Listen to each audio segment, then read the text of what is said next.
The students will leave, and what keeps you anchored is that team that hopefully they stick around for years and years and years. Yeah. I began to develop a team, and they just became my friends. So even a bad night at youth group ends with me being with my friends. I don't have to be great at everything, but I need to surround myself with people who make my weaknesses seem irrelevant. When I first started, I had to do everything.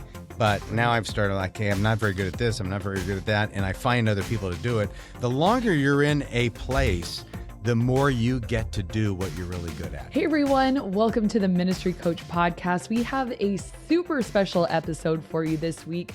I got the rare opportunity to interview one of my longtime youth ministry heroes who kept me in the game when I felt like throwing in the towel, Mr. Doug Fields, the legend himself.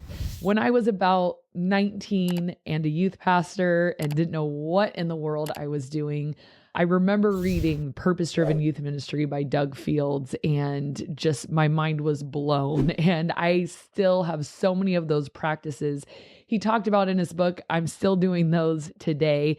And so I really hope you guys enjoy this interview that we got to do at the DYM100 conference at Mariners Church in Orange County, California. And we talked all about what has kept Doug in youth ministry for 40 years, his secrets of longevity, and the best decisions he's ever made in youth ministry.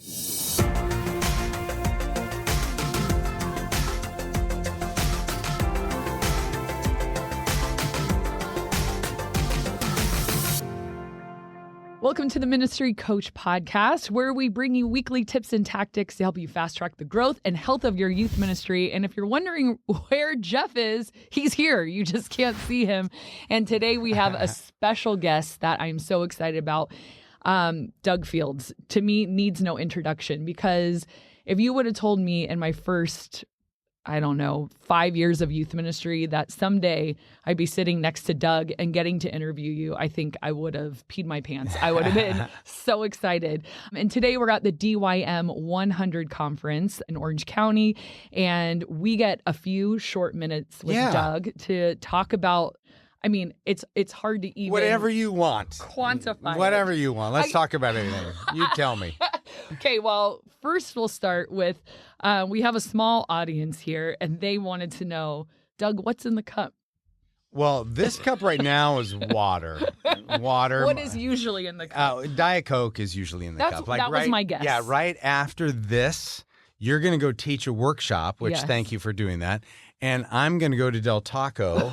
And I'm going to have Diet Coke, and I'm going to have my lunch there, and then I have to prep for tomorrow's part of the conference. So is Del Taco your It's go-to? my go-to. Okay. Here's the deal. When I was, for those that don't know, when I was a pastor at Saddleback Church, which has at the time maybe 20 to 30,000 people, I was on the preaching team, and so I spoke sometimes more than Rick Warren spoke, because he wrote a book and he was traveling a lot, and so I'd speak 20 times a year. And in my community, 30,000 people, everybody knew me. So I had to find places to hide. 30,000 small. Yeah, I know. It's not 30,000 people, small community. Stupid. It's stupid big. But it just meant that everywhere I went, I was interrupted. And that's the coarse way of saying it, but when you want to get something done, it feels like an interruption. Sure. Obviously, I love the people, and the people have been so gracious. Even I've been gone for a dozen years. I still live in that area, and they're still gracious. But I drove through a Del Taco one time, way more than you want to know, Kristen. But I drove through a Del Taco. It was about 9 a.m. I looked inside, and there was nobody in there. And I thought, I'm going in there. And it just became a habit. I could get so much work done uninterrupted. And then, because nobody goes to Del Taco. Yeah, from 8:30 to about 11:15. I'm a Taco Bell person myself. Oh, well, that's Pepsi products. I can't do that. Even when I go to Regal Cinemas now, they changed from Coke to Pepsi. My little bit is when I see the Pepsi thing, I boo. Yeah, I don't blame you. Yeah. Well deserved. Yeah, I'm a Coke. Everybody knows Coke is better than Pepsi, for sure. Okay, Doug, there's a million things I want to know and ask you, but since we don't have a ton of time, I would love to know, and I think our listeners would love to know, because you have been in youth ministry for, has it been 30, 40 years? Yeah, 40 years. 40 years. Yeah. And these we've heard statistics all the time of, the average lifespan of a youth pastor is 18 months or something. I think it's increased. I think those are old statistics. But what would you say has been the thing that has kept you serving as long as you have? Because I'm sure you've had major ups, major downs. Yeah, absolutely. Seasons where things felt like they were going so well, and seasons when you felt like, what am I doing with my life? Exactly. And so riding the wave, riding the ebbs and flows, what has been the anchoring sentiment, thought, feeling that has kept you going for as long as you have? Yeah, I mean, if I could reduce it to something that everybody can relate to, I would say it would be volunteers. Like, I love my volunteer team. And so when I'm investing in my volunteers, I'm just building a sense of community. So before I did that, like my best friends, when I was in my early 20s, my best friends were teenagers. Because I didn't do youth ministry right. I wasn't developing a team. But as I got a little older and wiser, I began to develop a team, and they just became my friends. So even a bad night at youth group, I was around my volunteers and my friends. And so even the journeys that I've been on, 11 years at one church, 19 years at another church, 10 years at another, or back to the original church, it's always been the team that I've been around. So I'm a team person. So even a bad Wednesday night ends with me being with my friends. Yeah. So that's the thing that has kept me now, obviously I have an amazing wife and family, and, I've was taught as a teenager the habits of spiritual discipline. So I've had a rooted faith during those years. Today we talked a lot about you're not who you are is not based on what you do, but on who God says you are. And I was taught that at an early age. So the success and the failure really didn't matter that much to me. I mean, I always knew that I was, youth ministry was my calling. Even when I proposed to my wife, I asked her dad for his blessing. He said, "What are you going to do after you're youth pastor?" And I said, I hadn't even thought of it. I'm like, I'm probably going to help youth pastors. So I've always had kind of a heart and a passion for teenagers in the church. And, it's been volunteers. I mean, volunteers have been the lifeline to keep me in the game, especially when I'm discouraged. And I feel like, I'm sure you agree, as a young youth pastor, you focus so much on students, and then you realize at one point, students leave. Yep. And if you're lucky, they come back and they become those leaders that you treasure so much, which that's the reward of longevity, is students graduate and then students come back and they're your leaders and it's awesome. But I agree, the students will leave, and what keeps you anchored is that team that hopefully they stick around for years and years and years. Yeah. And so what do you think, it sounds like that was a light bulb moment for you when you kind of transitioned your leadership from students to building a team, and that built longevity. Yeah. What would you say was, and maybe that was the same answer, but what would you say is a lesson that you kind of had to learn the hard way in youth ministry? I think it was I can't do it all myself. And I feel like there was a time in my early 20s, I visited another church, and I was so discouraged because they were so good and so polished, and their equipment room was bigger than my youth room, of all their props they had and stuff. And I was really discouraged. And I just realized that, if I'm going to be the center of our youth ministry, it's always going to be limited to a small room. But that was kind of the aha moment. Even, if I would go back and say, what would I tell Doug Fields at, 18 when he started as an intern? It would be develop leaders. So it took me, I don't know how long, maybe through college and seminary, maybe 7 years to really figure out youth ministry is about teamwork. So yeah, now I've already forgot your question. I told you I'm on Dayquil, right? So it sounds like you need to be also. I know. We just had a leader retreat. I've been sick, and Dayquil is Jack Daniels with a little bit of food coloring. I think that's all it is. So now I forgot the question. Well, I think you kind of answered it. What did you have to learn the hard way? That was the hard way, is that I think the principle that came out is I don't have to be great at everything, but I need to surround myself with people who make my weaknesses seem irrelevant. And so, really longevity it's not, for me, I do more now that I'm good at than when I first started. I had to do everything. But now I've started like, hey, I'm not very good at this. I'm not very good at that. And I find other people to do it. So the longer you're in one place, and you're a champion, you're like heroic that you've been in 20 plus years in one place. The longer you're in a place, the more you get to do what you're really good at. Totally.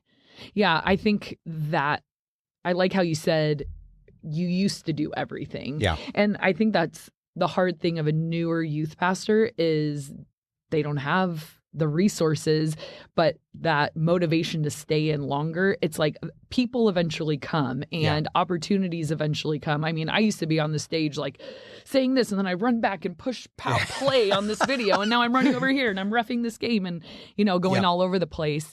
But when you stay long enough, your team starts to build, and then the right people kind of come to the table. Was it hard for you to, because I feel like sometimes people don't give away leadership because they don't have anyone to give it to. Right.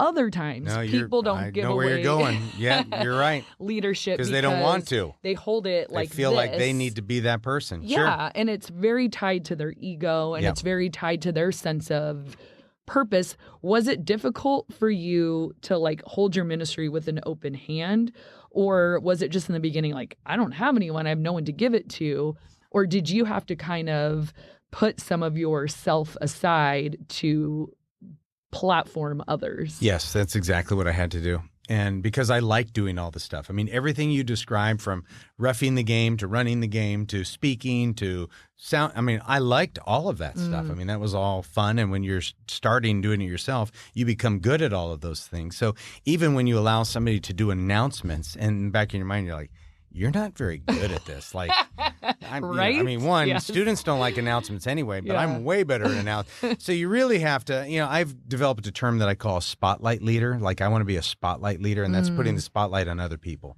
meaning that, I need to decrease so others can increase, which obviously has, biblical roots in that. But in ministry, we don't have to work at getting older. We're really good at getting older. I mean, it's the reality. It's effortless. It's right. What we do need to do is work at getting younger. And so we need to empower other people and put the spotlight on other people so that other people can learn to, lead and teach and use an expression of their gifts. And when you become what I call a spotlight leader, you're actually a really fun leader to work for, because people want to be around you because you champion other people. But you've got to deal with where you were going with it, is you got to deal with your own ego and realize that some people are going to be better. So Josh Griffin, who's our mutual friend who I do Download Youth Ministry with, is a junior high pastor here, is that when he first came out from Michigan, I started using him in different things. And like maybe the third time I ever put him on stage, I went, oh, he's better than me. Like, he's way better than me, or has the potential to be better than me. He still did weird things and talked weird and stuff. But, with some minor adjustments, I'm like, oh, and then now I don't even go in that direction. Oh, you want that? Josh is so much better at that than I am. And you begin, once that mentality has to shift, though. Sure. Like, you got to at some point go like, okay, I'm going to be about developing other people, which doesn't mean you don't get to express your giftedness. So what it means is I get to express my giftedness, but instead of teaching every week, maybe I'm teaching once every 3 weeks or once every 4 weeks, which actually makes me a better teacher. It gives our students more of a variety of the body of Christ that they're listening to.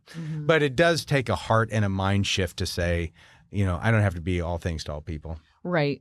And did you feel like there was a pain point for you in that, to where you like, I just can't do it anymore? Or was it more gradual? I think the pain point, if I'm being honest, is you just die a little death each time. Like, oh, I used to love doing that. Or and you miss, and kind of miss it a little bit, but that pain goes away. But that's where for me, it was like, oh, I wish I was speaking. Like when I even go to the main service, I'm on the preaching team. I don't ever want to be a senior pastor. I've never wanted to be a senior pastor.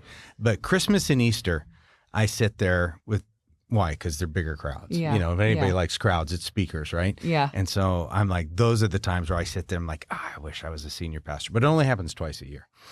I kind of love what you said there, because I think so many, like, how your father-in-law had said, what are you going to do after you become a youth pastor? Well, my dad used to always say that to me, like when I was graduating from college, like, when are you going to stop? Like, I think some people see it as like teaching Sunday school. Right. Like, When are you going to get a real job? When Right. are you going to step into your potential? Why did you get an education if you're not going to do any, and to hear you say that you've been in youth ministry for as long as you have and you had no desire to be a senior pastor, I think that's like incredibly valuable for a young youth pastor to hear, because I think there's this thing where I've heard people say like, oh my gosh, you're in your 30s. What are you still doing in youth ministry? Oh my gosh, you're in your 40s. Oh my gosh, and people kind of, there's like this judgment almost. Yeah. Maybe you couldn't make it as a real pastor. Right. And that's why you stayed in youth ministry. Heaven forbid there could be, that's just the calling on your life. That's the desire of your heart. This is where I want to be. Not that I couldn't. I mean, you could have been a senior pastor if you had wanted to. I'd have been a bad one. Bad for me, bad for the church, bad for my family. No, I just never wanted that. And I think, I was at Saddleback for almost 20 years, and in everybody's mind, I was the next senior pastor, but it was never in my mind. Wow. Never in my mind. And so, and I don't think that's anything other than just, listening to who God called me to be. I just didn't have, like I said, desired twice a year, Christmas and Easter. I was like, I wish I could be preaching right now. But it was mostly because I have a heart for unbelievers, and that's when they come, Christmas and Easter.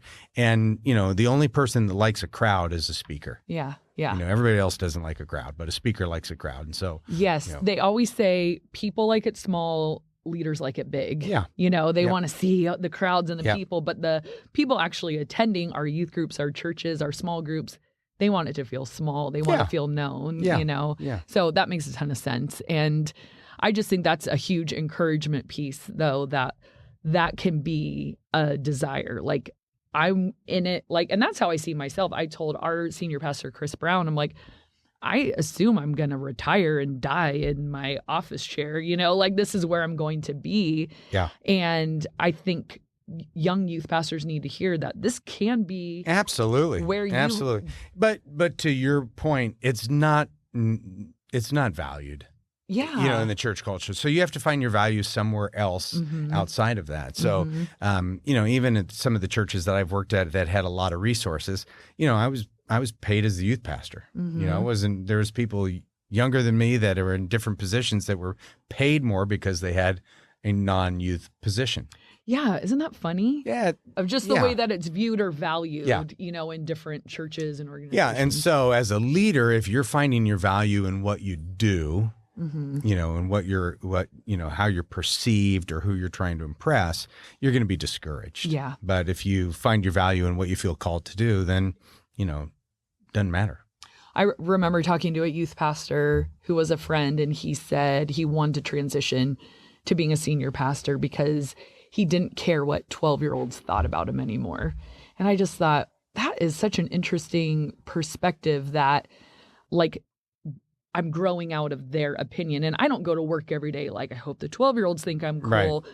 Like, but it is that transition to like, but this is ministry and our leaders and our teams and the longevity there. But if all you're focused on is down here, I think you could lose your motivation. Yeah. Right. Yeah. Right.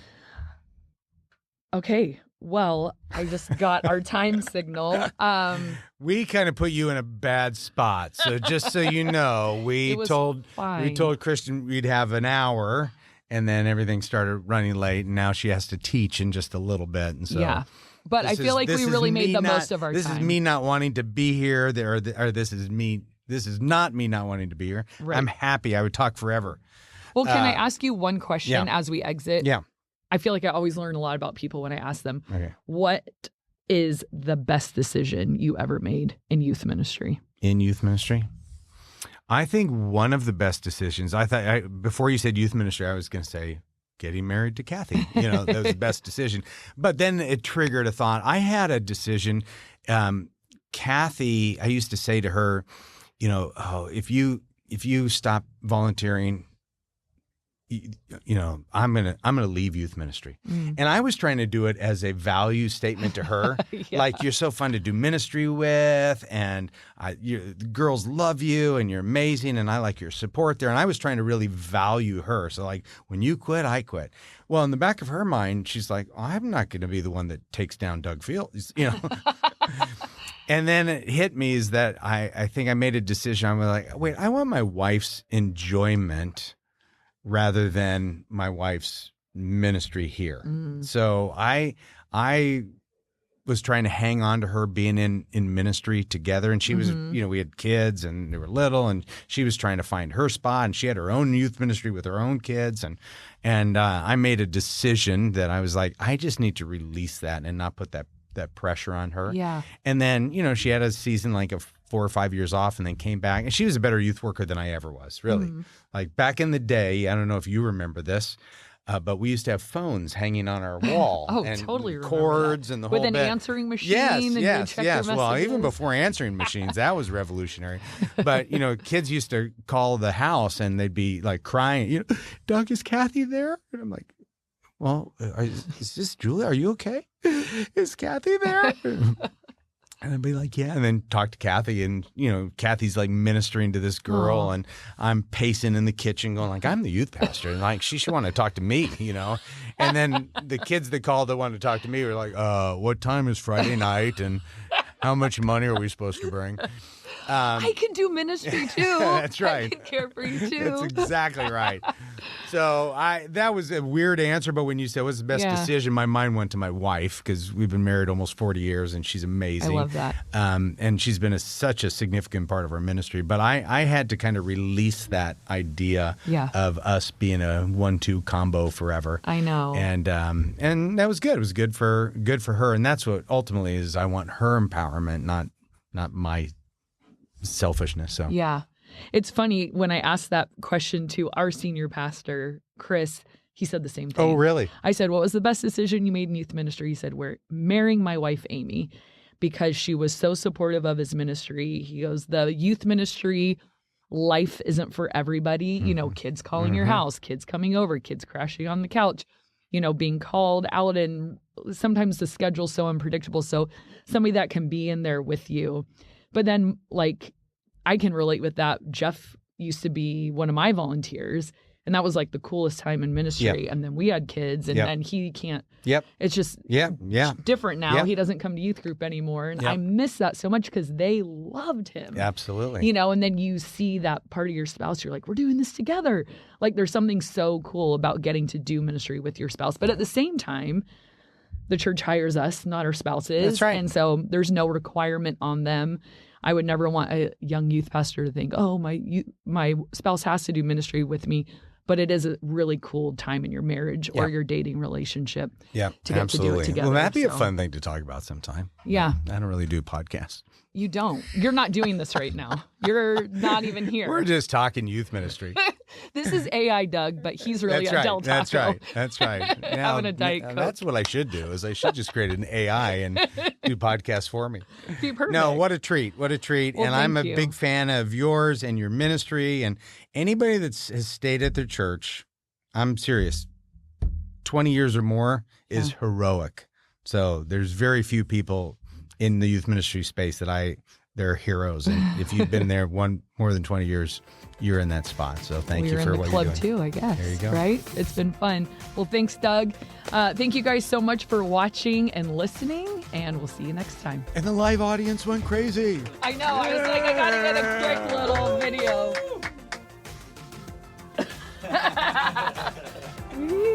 Now let's get one this way. There it is, everybody. Very fun.